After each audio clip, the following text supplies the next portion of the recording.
Sveiki, aš esu Rokas Žilionis, MM31 studentas ir šiandien pristatysiu savo kursinį projektą Karinį laivą.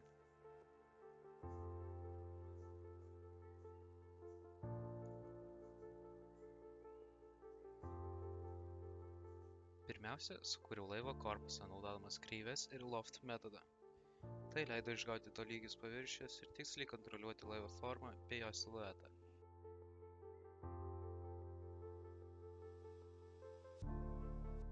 Tada sukūriau pagrindinės patrankas. Jas modeliavau iš poligonų, nes taip buvo paprasčiau sukurti tikslias kitas detalės.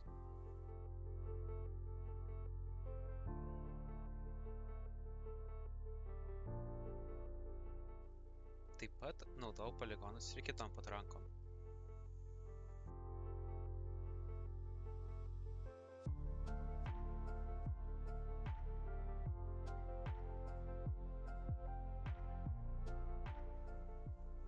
Galiausiai padariau laivo denį.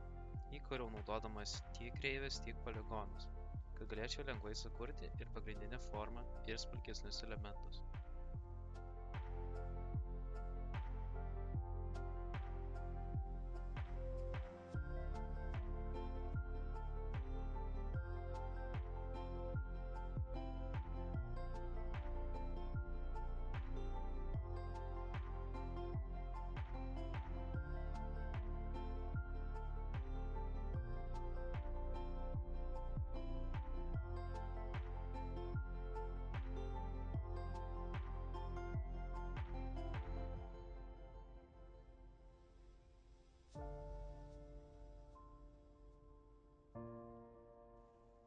Ačiū už dėmesį.